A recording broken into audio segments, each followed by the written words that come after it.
रसिक श्रोते हो, दर्शक हो, मित्र हो, बंधूंनो आणि भगिनींनो, मार्मिक संवाद न्यूजच्या माध्यमातून सांपत्तिक व आर्थिक जागृतीसाठी व साक्षरतेसाठी अर्थविषयक मालिकेमध्ये आपण संवाद साधत आहोत. पंढरपूरचे अभ्यासू, उच्च शिक्षित, तज्ज्ञ व अनुभवसंपन्न असे कर सल्लागार माननीय श्री पवन शाह यांच्याशी. पवनजी, या अर्थविषयक मालिकेमध्ये समारोपाकडे वळताना एक शेवटचा प्रश्न तुम्हाला आमच्या माध्यमातून असा आहे की आजवर आपण आपल्या हजारो ग्राहकांना आर्थिक साक्षर केले आहे, त्यांच्यामध्ये आर्थिक जागृती निर्माण केली आहे. हे सर्व करत असतानाच भविष्यामध्ये आपल्या कौटुंबिक व सामाजिक योजना कोणत्या आहेत, संकल्प कोणते आहेत आणि तुम्ही त्याचे प्रयोजन कसे करणार आहात, याबाबत आमच्या श्रोत्यांना सांगा. हा प्रश्न जो आहे तो चांगला आहे. एपिसोडचा शेवटचा भाग आहे, तर ह्याच्यामध्ये दोन ह्याच्यामध्ये पाठ करता येईल. एक, मी माझं स्वतःचं उदाहरण करून घेतलेलं आहे आणि मग समाजाला सांगण्याचा मी प्रयत्न करतो. त्यामध्ये माझं लग्न झालं 2 मे 1986ला. माझी पत्नी सौ जयश्री शहा याचं मला लग्नानंतरचं करिअर, माझं करिअर डेव्हलप करायला तिची फार मदत झालेली आहे. मला 3 मुलं आहेत. एक मुलगी अपेक्षा उर्फ आरती, ही LLB झालेली आहे आणि लग्न झाल्यानंतर ती अमेरिकेत आहे. दुसरी मुलगी पूजा, तिचं पण लग्न झालेलं आहे. ती पण BTech झालेली आहे आणि ती जपानमध्ये असते तिच्या मिस्टरबरोबर. माझा मुलगा तिसरा अक्षय, हा पण चार्टर्ड अकाउंटंट झाला आणि मला विशेष म्हणायचं म्हणजे कमी वयात तो चार्टर्ड अकाउंटंट झालेला आहे. तो एक पाठी आहे, म्हणजे एकदा वाचलं की त्याच्या लक्षात येतं, पुन्हा जर वाचायचं म्हणलं तर डोकं दुखतं. त्यामुळं हे तिन्ही मुलं माझी सांपत्तिक साधन म्हणलं तरी चालेल.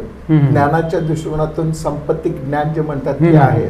आणि ते झालेलं असताना आमची मानसिकता अशी होती की लोकांना पण जागृत करणं आवश्यक आहे. आणि लोकांना जागृत करत असताना मी कर सल्लागार असताना आत्तासुद्धा करच्या माझ्या फायली जवळजवळ 1200 आहेत. त्यात इन्कम टॅक्स आहे, सेल टॅक्स आहे, वॅटचा आहे. माझा बराचसा भार मी माझ्या मुलांकडे दिलेला आहे आणि मग थोडंसं सामाजिक कार्याकडं वळलेलं आहे. माझ्याकडे म्युच्युअल फंड आणि बचतीची माझ्या मिसेसच्या दोघांची एजन्सी होती. पुन्हा नवीन कालामध्ये ऑनलाईन सुरू झाल्यानंतर माझ्या मिसेसला थोडंसं प्रॉब्लेम यायला लागला एज्युकेशनच्या बाबतीत, म्हणून मग एजन्सी माझ्या नावावर घेतल्या आणि म्युच्युअल फंड आणि टॅक्स प्लॅनिंग या दृष्टिकोनातून आम्ही वाटचाल केलेली आहे आणि समाजामध्ये जागृती निर्माण करण्याचा प्रयत्न करतो आहे. मिसेसच्या नावावर ज्यावेळेला PPFची आणि पोस्टाची RD एजन्सी होती, त्यावेळेला जवळजवळ 650 खाती PPFची पब्लिक प्रॉव्हिडंट फंडची आम्ही ऑपरेट करत होतो. लोक बँकेत जात नव्हती, परंतु पैसे आम्हाला द्यायचे, मग त्याची नाणेवारी करणं, हे करणं. आमच्या मुली पण त्यावेळेला लहान होत्या, त्यावेळेला त्यांनी मदत केली आणि नाणेवारी सहित मी जर कॉलेजवरनं यायला उशीर झाला तर आमची मुलगी आमचा ऑफिसमधला स्टाफ घेऊन बँकेत जाऊन तिथं त्यांच्याकडे साहेबांशी गोड बोलून त्यांच्याकडनं सगळी चलनं ॲक्सेप्ट करायला लावायची आणि मोठ्या रकमा त्यांनी ॲक्सेप्ट करायला लावलेलं. त्याचबरोबर म्युच्युअल फंडच्या बाबतीत सुद्धा जागृती केली आणि म्युच्युअल फंड करत असताना माझ्या मुलाकडे जबाबदारी दिल्यानंतर मी आता इन्शुरन्स थोडंसं अँगलनी थोडासा व्यवसाय डायव्हर्ट केला. कारण माझं जे काम आहे इन्कम टॅक्सचं किंवा GSTचं बऱ्यापैकी माझ्या मुलाकडे सोपवलं असल्यामुळं मला थोडंसं सामाजिक कार्य करायचं या दृष्टिकोनातून काही इन्शुरन्स कंपन्याच्या मी कॉन्टॅक्टमध्ये आलो आणि त्यामध्ये बजाजची मी इन्शुरन्सची एजन्सी घेतली. त्याचं कारण असं की मेडिक्लेम कमीत कमी खर्चामध्ये आपल्याला कसं देता येईल या दृष्टीनं केलं. अगोदर जनरल इन्शुरन्सचा मेडिक्लेम होता, पण तो फार कॉम्प्लिकेटेड होता आणि 3 वर्षाशिवाय पूर्ण रक्कम मिळत नव्हती. मग पहिल्या वर्षी तुम्ही भरा, कंटिन्यूस 3 वर्ष भरल्यानंतर द्यायचं. त्यामुळे लोकांची मानसिकता नाही आहे की 3 वर्ष आपल्याला ती रक्कम भरायची मग क्लेम घ्यायचा. चालू होणार. मग त्यानंतर बजाजची ज्या वेळेला एजन्सी घेतली त्यावेळेला मेडिक्लेम 90 दिवसानंतर इफेक्टिव्ह होत होता. बरं बरं. मग 3 वर्ष कुठं 90 दिवस दिवस कुठं? कुठं? 3 महिने झाले. मेडिक्लेम हा 3 महिन्यानंतर लगेच हम्म. इफेक्टिव्ह होता. हम्म. आता याचं उदाहरण घ्यायचं म्हणलं तर अविनाश फत्तेपूरकर, बरं. त्यांनी मेडिक्लेम घेतला आणि 91व्या दिवशी त्याला हार्टचा त्रास झाला. तर बजाज कंपनीने त्याला तो क्लेम दिला हम्म. 5 लाखाचा, हम्म. जो काय असेल ते त्याचा मिळाला. हम्म. मग असं जर इफेक्टिव्ह जर असेल तर समाजामध्ये काय नवीन मिळतं हे जाणून घेऊन मग मी ती एजन्सी घेतली आणि त्यानंतर माझ्याजवळ जे क्लायंट्स होते, हम्म. माझा जो बेस होता त्या सगळ्याला मी ती सर्क्युलेट केला आणि मॅक्झिमम लोकांना मी हा मेडिक्लेम द्यायचा प्रयत्न केला. हम्म. त्यामध्ये 2 मेडिक्लेम यशस्वी पण झाले, त्यांना कॉम्पेन्सेशन पण मिळालेलं आहे. आणि बजाजच्या मेडिक्लेमची सुद्धा ना चांगली स्कीम होती, परंतु आता 1 ऑक्टोबरपासून हम्म. सरकारचे धोरण बदलली. हम्म. इन्शुरन्स लाईफ इन्शुरन्स करणारे त्यांनी लाईफचंच कव्हर करायचं. हम्म. मेडिक्लेम किंवा जे हॉस्पिटलायझेशनची आहे त्याचं वेगळी कन्सेप्ट केली आणि जनरल इन्शुरन्स आहे की म्हणजे व्हेकलचं वगैरे त्याचे 3 कन्सेप्ट वेगवेगळे केल्यामुळं थोडंसं प्लॅनिंग करताना सुद्धा आम्हाला अडचणी आलेल्या. म्हणजे सामाजिक काम करताना सरकारी धोरणं सुद्धा बऱ्याच वेळेला आम्हाला उपयोगी पडतात आणि त्यानुसार नियोजन करताना सुद्धा आम्हाला त्यामध्ये चेंजेस करावं लागतात. त्यातलं हे उत्तम उदाहरण म्हटलं तरी चालेल. आता नवीन कन्सेप्ट आहे की जर तुम्ही बचत केलेली असेल तर मिळणार रक्कम टॅक्स फ्री कसे मिळेल, म्हणून मी प्लॅनिंग करतोय की म्युच्युअल फंडमध्ये रक्कम टाकायची. कारण डायरेक्ट जर म्युच्युअल फंडला रक्कम टाकली तर ती टॅक्सेबल होते. मग म्युच्युअल फंडमधनं रक्कम SWP करतोय. SWP करून बजाजच्या सिसोमध्ये सिस्टमॅटिक इन्व्हेस्टमेंट प्लॅनमध्ये टाकतोय. त्याला इन्शुरन्स कोटेड आहे आता तर सध्या. बरं बरं. इन्शुरन्स कोटेड असल्यामुळं मिळणार रक्कम 5 वर्षानंतर 10 वर्षानंतर ती पूर्णपणे टॅक्स फ्री आहे. हम्म. आता हे प्लॅनिंग आत्ताचं झालं. आता सरकारची जी धोरणं आहेत तर ते 1 नेशन 1 टॅक्स आहे. हम्म. 1 नेशन 1 टॅक्स करायला अजून 5 वर्ष जातील कमीत कमी 5 वर्ष. कमीत कमी. आणि त्याच दरम्यान सरकारचं धोरण आहे की इन्कम टॅक्सची लेवल कदाचित 50 लाखापर्यंत करतील. हायर ग्रुप आहेत त्यांनी टॅक्स कपायचा आणि GST सुद्धा कदाचित कमी होऊन बँकिंग ट्रान्झॅक्शन ॲक्ट आणायची सरकारची योजना आहे. कारण मागच्या वेळेला सुप्रीम कोर्टाचे वकील उपाध्याय यांनी एक एपिसोड दिला होता की बँकिंग ट्रान्झॅक्शन ॲक्टमध्ये कुणालाही सूट नाही. जसं मी तुम्हाला पहिल्या एपिसोडमध्ये सांगितलं की 1 रुपये कमवला तरी 10 किंवा 15 पैसे बचत करायची, तसंच बँकिंग ट्रान्झॅक्शन ॲक्टमध्ये सर्व व्यक्ती त्याच्यामध्ये कुणालाही सूट नाही. गरीब श्रीमंत असं कुठलाच भेद नाही. सगळ्याला बँकिंग ट्रान्झॅक्शन ॲक्टमध्ये आणायचं आहे. आणि त्याचे जे आउटलेट आहेत सरकारला कलेक्शनचे ते भरपूर आहेत. सगळ्या बँका आहेत, कोऑपरेटिव्ह आहेत, CA लोक आहेत, टॅक्स कन्सल्टंट आहेत, जे अर्थविषयक काम करणार, ते सगळे पैसे गव्हर्नमेंटला देणार आहेत. आणि त्यानंतर गव्हर्नमेंटच्या पॉलिसीसुद्धा फार राहणार आहेत. टॅक्सेशनचे रेट कमी होणार आहेत.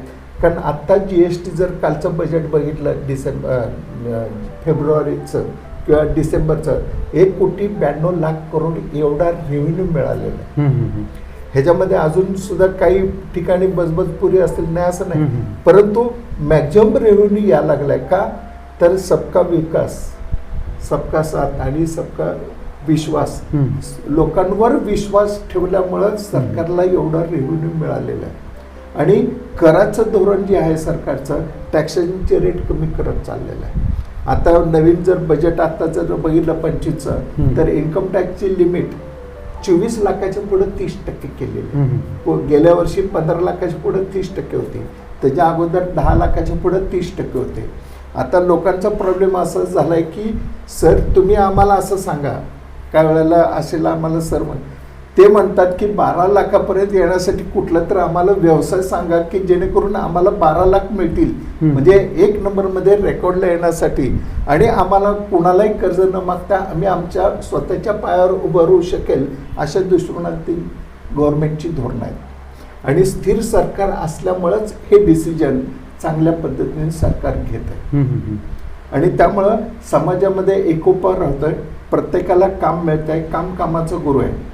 कॉमर्स इथं कुठेही रिझर्वेशन नाही, काम कामाचा गुरु आहे. कुठेही गेलं तर तुम्हाला काम मिळतं, पण ते काम प्रामाणिकपणे करणं आवश्यक आहे. आवश्यक.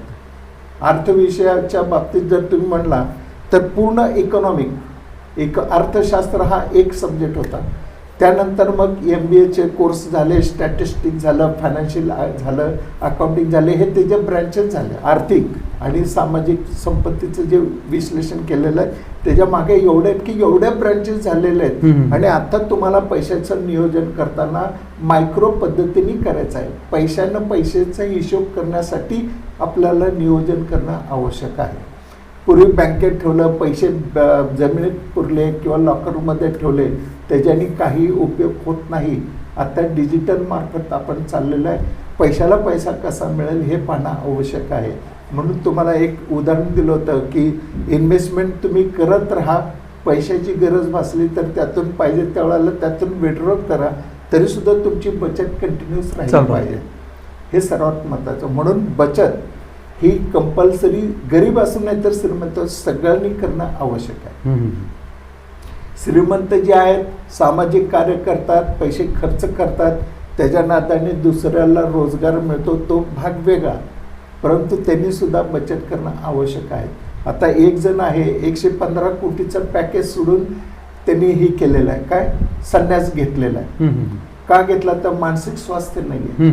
म्हणून बचत करताना किंवा हे करताना अल्पसं करायचं आहे की कंपल्सरी बचत तेवढी केली पाहिजे आणि घरात आर्थिक ताण आणायचा असं पण करता कामा नये.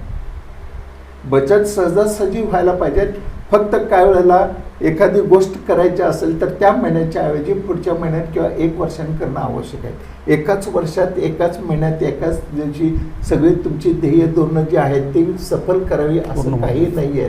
पूर्ण करायचे नाही आहेत, स्टेप बाय स्टेप करा. म्हणून तुमची मानसिकता अशी करा की आज काय करायचं, नंतर काय करायचं, पैसे केव्हा येणार आहेत, किती येणार आहेत, आणि जर झालं असेल तर मॅच्युरिटी कुठल्या फंडची होती आहे किंवा कुठलेही पैसे आपल्याला मिळणार आहेत जादा, की जेणेकरून आपलं जे ठरवलं जे हे आहे ध्येय आहे ते पूर्ण आपल्याला करता येईल. मी कॉलेजला रिटायर झालो, माझं काही कामं मी माझ्या मुलाला सोपवली आणि नवीन काही अजून संधी मिळते का मार्केटमध्ये त्याचा मी विचार करतोय आणि त्या दृष्टिकोनातून जागृती करण्याच्या दृष्टिकोनातून मी प्रयत्न करतोय. माझे लेक्चर्स वगैरे अगोदर झालेले आहेत, त्यातून काही जणांनी प्रश्न विचारतात, त्याची उत्तरं पण मी देतो. या दृष्टिकोनातून अजून माझी वाटचाल सुरू जाणार. नवीन काय मिळतंय का आणि त्याची लोकांना संधी कशी अपॉर्च्युनिटी देता येईल या दृष्टिकोनातून माझं नियोजन झालं. म्हणूनच बजाजची एजन्सी जी आहे ती 2019ला मी घेतली. म्हणजे मी रिटायर, आता माझं वय 70 आहे, तरीसुद्धा मी काय घेतली तर लोकांना जागृती करणे अशा पद्धतीने आपल्याला प्लॅनिंग करता येत आहे, त्या दृष्टिकोनातून घेतली. आणि टॅक्स फ्री रक्कम कशी मिळेल या हिशोबाने PPFची रक्कम सुद्धा, PPFची अमाऊंट आहे ना, रक्कम गुंतवलेली त्याचा व्याज टॅक्स फ्री आहे पण रेट कमी आहे. मग रेट कमी असेल तर त्याच्यापेक्षा जर चांगला रेट आणि आपलं लाईफ कव्हर असेल तर मग का देऊ नये. म्हणून मग म्युच्युअल फंड थ्रू सिसो करून मग बजाजला इन्शुरन्स टाकल्याने मिळणार रक्कम त्यांना जरी कोटीतून मिळाली किंवा लाखात मिळाली तर ती टॅक्स फ्री कशी राहील या हिशोबाने माझं नियोजन चालू आहे. आणि या दृष्टिकोनातून सामाजिक कार्य करतोय, या दृष्टिकोनातून सल्ला द्यायचं काम करतोय. म्हणजे सामाजिक काम करण्यासाठी वेगवेगळे माध्यम आहेत. पवन शहाजींच्या माध्यमातून लोकांना आर्थिक साक्षर करण्याचं काम चालू आहे. लोकांच्यामध्ये अर्थविषयक जागृती करण्याचं काम चालू आहे. तेच काम ते भविष्यामध्ये सुद्धा करणार आहेत. आणि हेच त्यांच्याकडून सामाजिक कामाचं एक वचन त्यांनी आपल्याला दिलेलं आहे. त्यांना पुढील कार्यासाठी शुभेच्छा देऊयात आणि मार्मिक कट्ट्यावरील या अर्थविषयक मालिकेमध्ये पूर्णविराम घेऊयात. धन्यवाद.